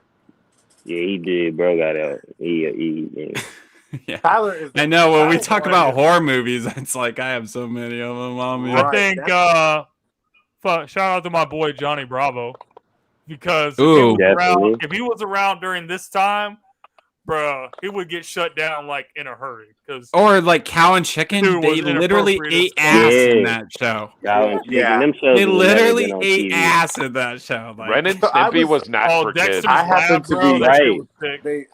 So I'm Team Cartoon Network. I'm Team Cartoon Tyler Network. be like, I'm bored, going to get a tat. I am Team Tom and Jerry, Team Scooby-Doo, and Team Powerpuff Girls, and Dexter Laboratory. Those were my 4 shows that I had to watch. And Acme Hour, too, because I liked seeing, Tweety Bird and Sylvester. I was going to say, I got to take it all the way back to Looney Tunes since you said that. Man, you would... All those sounded good, but the gay in you came out when you said Tweety Bird. So I like crazy. I think it came out when he said Powerpuff Girls. Yeah, I mean the Powerpuff Girls was definitely the one. And also, I did like WB because I used to watch like Static Shock, Freakazoid, Pokemon, all of them. Saturday morning, Animated. Oh, I loved the Animaniacs, Pinky and the Brain.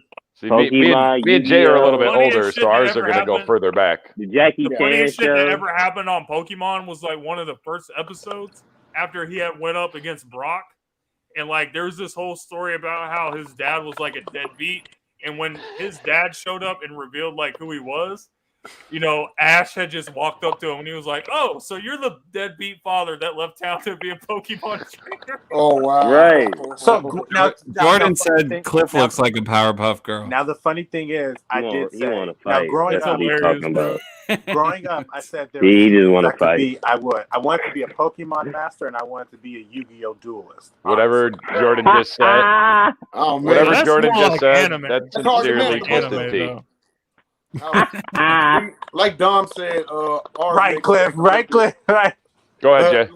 Like Dom said, ours may go back a little bit further. So, I'm late 80s, early 90s. So, some of my favorites, of course, was, Transformers, G.I. Joe, Ninja Turtles.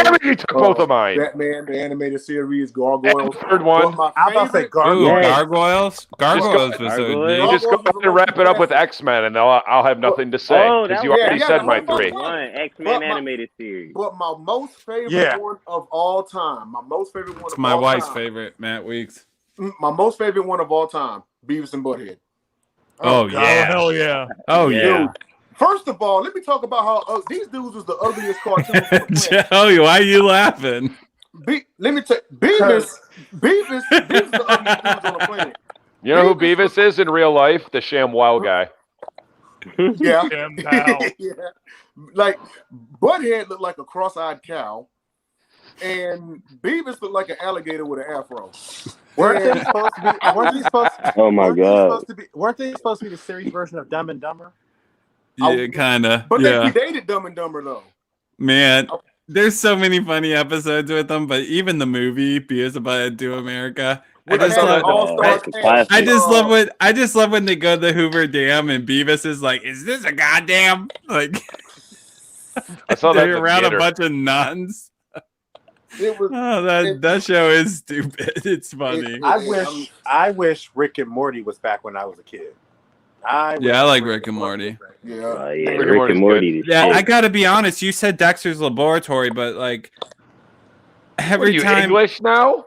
Or laboratory, okay, my bad. Laboratory. But I was I'm over here like talking like haunted houses or something, but you got to think his parents, Dexter's parents, man, with that electric bill, right? Like it's got to be insane. This man, I always think he was developing. I don't know how they never figured it out. Yeah, it's so many funny things about Beavis and Butthead, but you know what has to get acknowledged is their commentaries on music videos. That was the best part. Did you ever notice exactly? And did you ever notice that whenever a rap video came on, Beavis tried to act black, and it was hilarious. Yeah, he was like me and Dre and Snoop was kicking it on the streets. It was hard. Yeah, Butthead was like, dude. You a scrawny white boy from the trailer park. He's like, you've never been to Compton. You've never been to Yeah,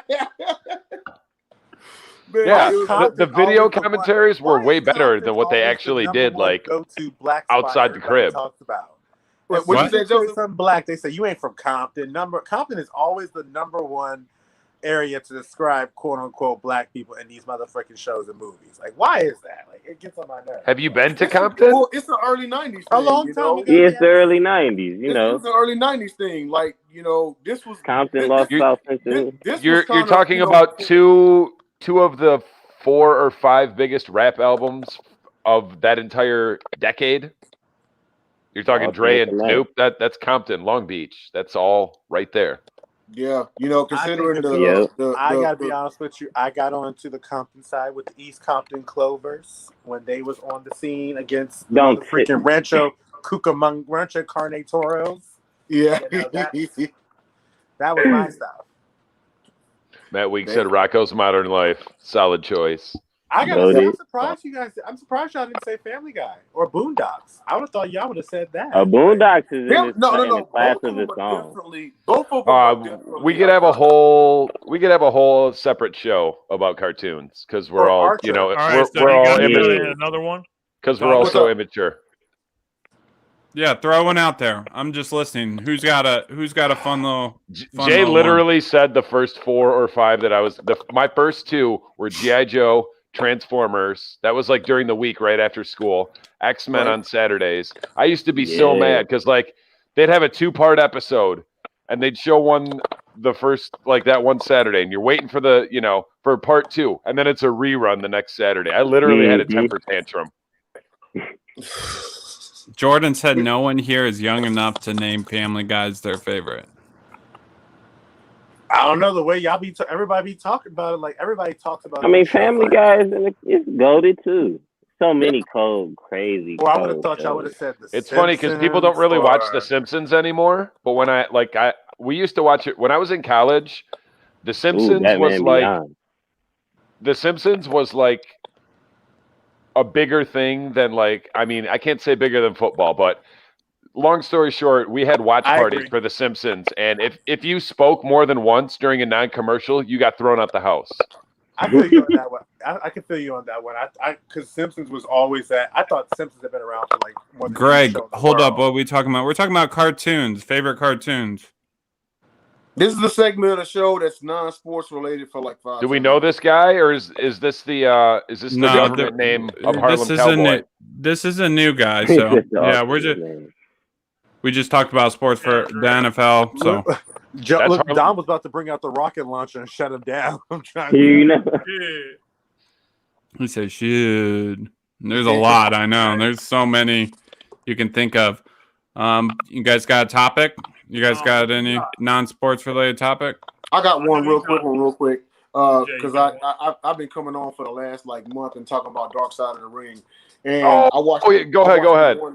I watched the joint on Chris Benoit the other day, man. Let me tell y'all something. CTE is a motherfucker, bro. You know what I mean? And it's true what they say. It's degenerative. So even after you stop taking the head trauma and whatnot, it will still grow and spread, and it literally can change who you are. You know? Yeah, exactly. And people talk a whole lot. I think I mentioned this last week. People talk a whole lot about football players and CTE and not enough about pro wrestlers. So that's what it was with Chris Benoit and the Dynamite Kid? Oh, Dynamite Kid one was man. I don't even think you know what the common link is there, right? It's the diving headbutt finishing move. The diving headbutt is the curse. Harley Race came out and said, "Wish I never would have," because that was Harley Race's move, and he came out since then nobody should ever do it. Don't do it. Never, yeah. I binged all the episodes from this season that I haven't seen just the other day. Go ahead, James. I was just gonna say, I actually don't even think that what you're talking about, Jay, is just limited to just pro wrestling. I think the life of anybody that's involved in even combat sports, UFC or MMA or boxing or anything like that, it's just so sad to see how everything ends up for these guys, because they'll start off and they'll be young and they'll be doing really well, and then that's pretty much it for them. Because as you get older in these sports, you don't get better.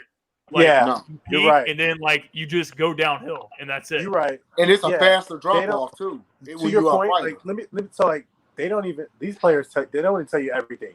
I had slipped in my shower about a month ago and hit my ribs, and I was sore for a good 3 or 4 days. And I was talking to my manager. I was like, imagine if I was a football player and had that happen to me every play during every game. There ain't no way. I don't know how these dudes get to survive with some of the stuff that they did.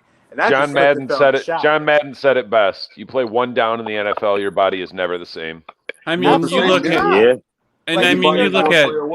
you look at Jim McMahon. Even I know this was supposed to be non-sports related, but we'll jump back into it. The CTEs, Jim McMahon, who is the Bears quarterback, he doesn't even know where he is half the time. He's got to have directions constantly. He's got his car drives him home from his neighborhood. They did a whole 60 minute episode on it. AB does have CTE. Tyler, you know about what Rob Gronkowski had to go through? How he couldn't sleep for 20 minutes at a time because he kept having to adjust himself in terms of his body. He had to drain his blood and stuff. There's so much that these guys go through. It's insane. It's insane that people. It's a lot. Even when I listen to Brett Favre, nowadays, when he talks, and he's obviously has a lot controversial points a lot of times about politics and stuff. But even when he talks, you can just it's almost painful to listen to Brett Favre these days. You can tell he took a fucking beating in the NFL. And see, to Joseph's point, and you talked about your shower fall the other day, and you was down for 3-4 days. Now, these dudes going out there on the field, dude, if you was out there on the field and you taking repeated shots to that same side of the ribs, now you're pissing blood, And for a lot of these dudes, they don't want to take the time off. And this is where I correlate pro wrestling and football is unless there's a debilitating, you tore your ACL or you tore your quad off the bone, you shoot it up and get back in the ring or get back on the field. Yep. Yeah. Don't get me wrong. That adrenaline rush is real.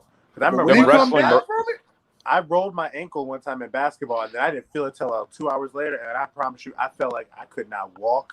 I couldn't put no pressure on it. I couldn't do anything. But during the game, I agree, Greg. I didn't feel anything. Yeah, absolutely. And it's kind of like when Joe Theismann had his leg break that ended his career. Alex Smith. He said no, I was talking about Joe Theismann. No, yeah, Alex Smith had the same injury, but he came back from it. But Joe Theismann, he made a point. He said the human body is an amazing thing because when it happened and I went down, my endorphins immediately kicked in and I didn't feel a thing. Yeah, I will say modern science and doctors and surgeries are really special because I don't think obviously Alex Smith would have been able to come back if this would. Have you seen like all this would have the happened 20 years ago? He wouldn't have came back. Same injury, same stadium, same opponent, and there was like 5 other things. As much as everybody talks about that injury and stuff like that, one of the main reasons why I am glad that I didn't play football, so to speak, is I could never in my life imagine the pain that Johnny Knox felt when he bent the wrong way and had people on top of him. Yeah. He bent he folded in half the opposite way. Yeah. I mean, you guys remember what happened to Ryan Shazier? Like, that shit was brutal. Yeah. Can you medical advancements as much? I appreciate them. I'm with you, Tyler, on that. I can't imagine the pains or the stuff that Johnny Knox go through from his spine and his back. He basically got broken in half. And not on top of that, it's not that he just bent. Somebody was on top of him for a few. And then he got off of him. Yeah, there's been a lot of gross injuries. I mean, if you look at there was a Lions player in the 90s that he got paralyzed. Put on the stretcher? Yeah, Mike Utley. He's still in a wheelchair. I mean, and there's been a lot of gross injuries. I mean, the kid at Louisville basketball, that was like one of the grossest injuries I've ever seen.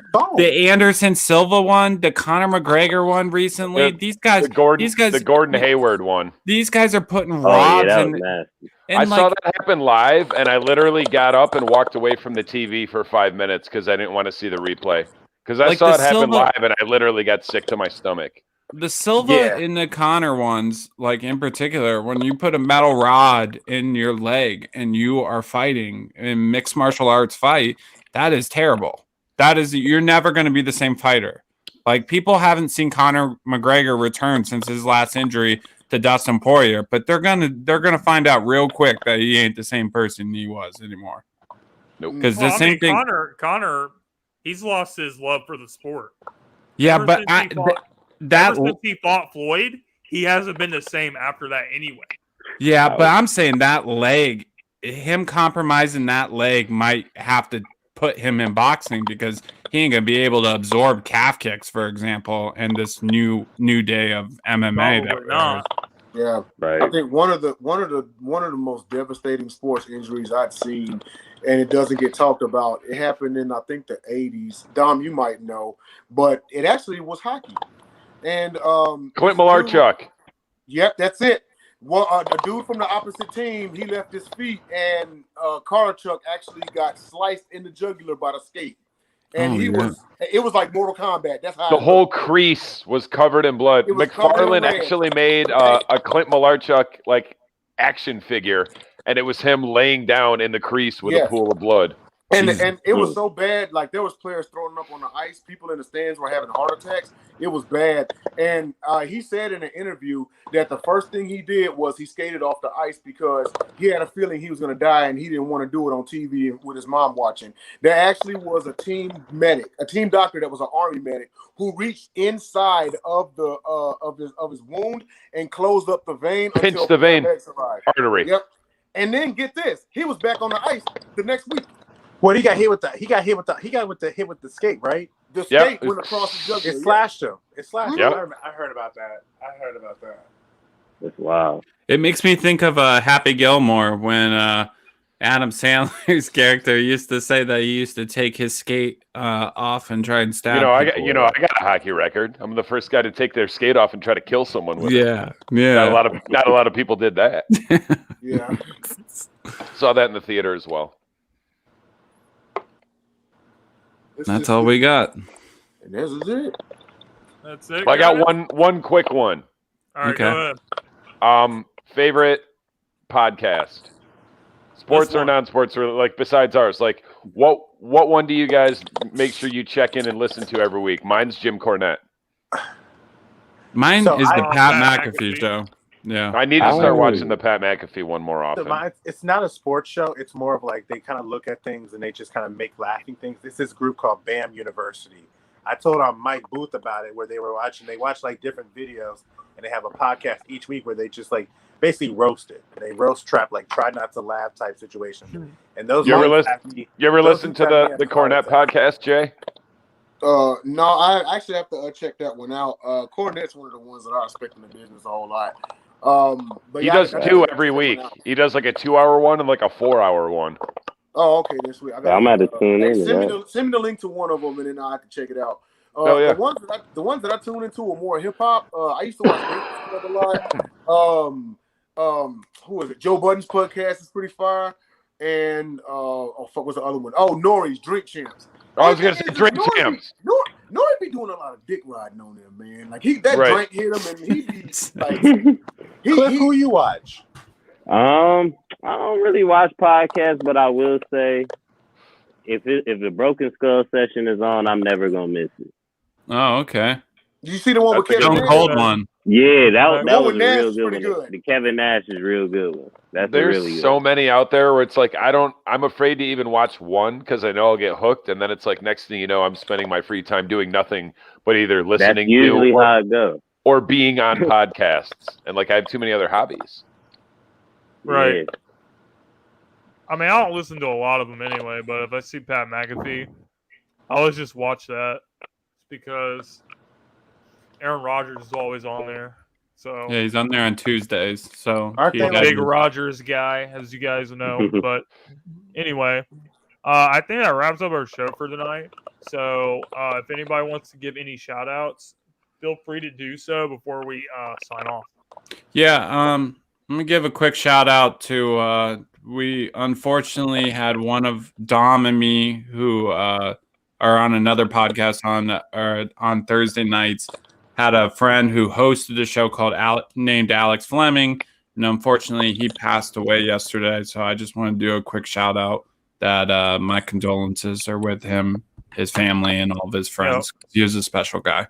Yep, our prayers are with him and everyone close to him right now.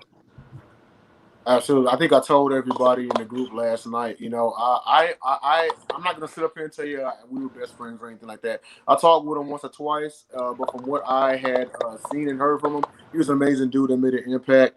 Right. And then you got thinking his last day on earth, he was doing what he loved, watching sports and commenting on and everything. And it just really lets you know that this life ain't promised, man. So when you find something that you love to do, and people that you love to do it with, enjoy it, man, because you never know when your number is called. So, I said a prayer for him last night. I took a drink up to him. My thoughts are with the NBA Carousel crew, his family, and everything. And here's to somebody that made an impact. Yeah.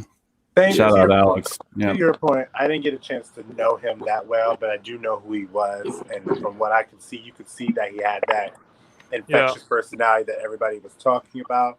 I was always hoping one day I got a chance to really talk with him specifically about football and mainly with the WNBA because of my younger cousin and things like that, just to see his appreciate that, Matt. He's a good guy. The thoughts and prayers are definitely with him and his family. And I just want to say, because before I'm about to leave, I will give a shout out to everybody who kind of participates in the show. Cliff, our Browns fan, is on this joint. Dom, Lions. Tyler, Packers. James, Eagles. And Jay, if you're on Texans. And then Vikings. It's just everybody coming together. It's something like consistency becoming something that's like normal throughout the week. It's like, all right, Tuesday nights, I got it. Right. This is something we all look forward to every week. We out here. There. It's like when the games happen on the weekend, we're like, oh, great, we're going to talk about this on the Gauntlet. Can't wait to get there so we can talk about it, see what's good. So, right. We all hit the green room, especially on Sundays and Monday nights and everything, and talk about the kicking woes. Y'all saw me go off, and I had to. I was like, all right, Joseph Tucker, he's got an exception. He hit like a 4-mile long field. He's good, but everybody else trash today. So. But yeah, we definitely get in there and we cut it up and everything and find material. So what you all hear on here is what is of course discussed beforehand and such. And also, feel free if y'all want to like get us on social media and say, hey, how about this? I think you all we're open to all the ideas, man. Yeah, from the fan base and everything. We'd be more than willing to talk about it and whatnot and just kind of fit it in, whether it's for 1 minute, 5 minutes, or stretch for however long. Yeah. Anybody else? Yeah, I just wanted to say about Alex. He was the one that gave me. Y'all having me on. Go ahead. Oh, yeah. Yeah, man, you can get on anytime you want. Yeah, loved it, Brody. I appreciate it, y'all. Go ahead, Dom, to close us. Oh, I was just saying about Alex. He was the one that gave me the opportunity to cut my indirectly. He's the reason I'm here now because he was the one. I mean, I know him through Megan. Megan, as much as I feel like I owe to Alex, I know Megan feels like she owes. She's got a burgeoning career. Yeah. Due largely in part to Alex's constant encouragement. They didn't have a Lions rep. Megan brought me on, and he was just always super fucking cool. Great super guy, cool. Man. Condolences to his family and his friends and everyone that he touched. Because he's super sad. Yeah, our thoughts are with him and everyone involved. It's like I said, I didn't really know him well either, but it's just crazy. And like Jay said, you never know when your number can be called. I just remember this guy he when I was at the Eagles home opener against the 49ers, I just posted the pictures from when I was at the game. He commented on my post and he was just like, yeah, man, we would love to have you join the NFL carousel. I just couldn't really fit it in with my schedule, but he loves football. He had that great personality. And everyone liked him, No one ever, from what I saw, said something bad about him. So, it's very sad and it's very unfortunate to see that. But I don't have anything else, and I think we're good for tonight. So we will be back on next Tuesday talking about whatever happens in the NFL this week. Hopefully my Eagles do not get their ass kicked too bad by the Go back out. I fucking hope Beat the Bears. I hope they don't make me sick at least. So I'll just leave it at that, man. And you cut out for a second.